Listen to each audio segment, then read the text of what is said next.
বাংলাদেশ চলচ্চিত্র শিল্পী সমিতি নিয়ে বিতর্কের শেষ নেই। বিগত কয়েক বছর ধরেই এই সমিতি কাজের থেকে বেশি আলোচনায় থাকে অভ্যন্তরীণ কোন্দল নিয়ে। সম্প্রতি আরও একবার বিষয়টি স্পষ্ট হয়ে উঠেছে। 1 মাস আগে 2 বছরের মেয়াদে শিল্পী সমিতির নির্বাচন অনুষ্ঠিত হওয়ার পরে চিত্রনায়িকা ও পরাজিত সাধারণ সম্পাদক প্রার্থী নিপুণ আক্তারের রিট দায়েরের পর জয়ী সাধারণ সম্পাদক প্রার্থী দীপজলের পদ স্থগিত করা হয়েছে।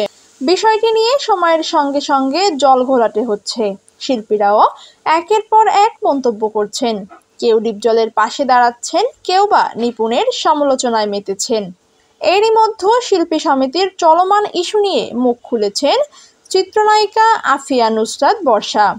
যেখানে শিল্পী সমিতি শিল্পীদের কি কাজে লাগে সেই প্রশ্ন তুলেছেন তিনি। সামাজিক যোগাযোগ মাধ্যমে এক স্ট্যাটাসে চিত্রনায়িকা বর্ষা লিখেছেন, শিল্পী সমিতি শিল্পীদের জন্য কি কাজে লাগে তা আমি আজ পর্যন্ত বুঝতে পারলাম না।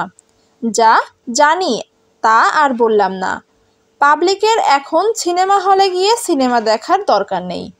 মানুষের এত ধৈর্য আছে?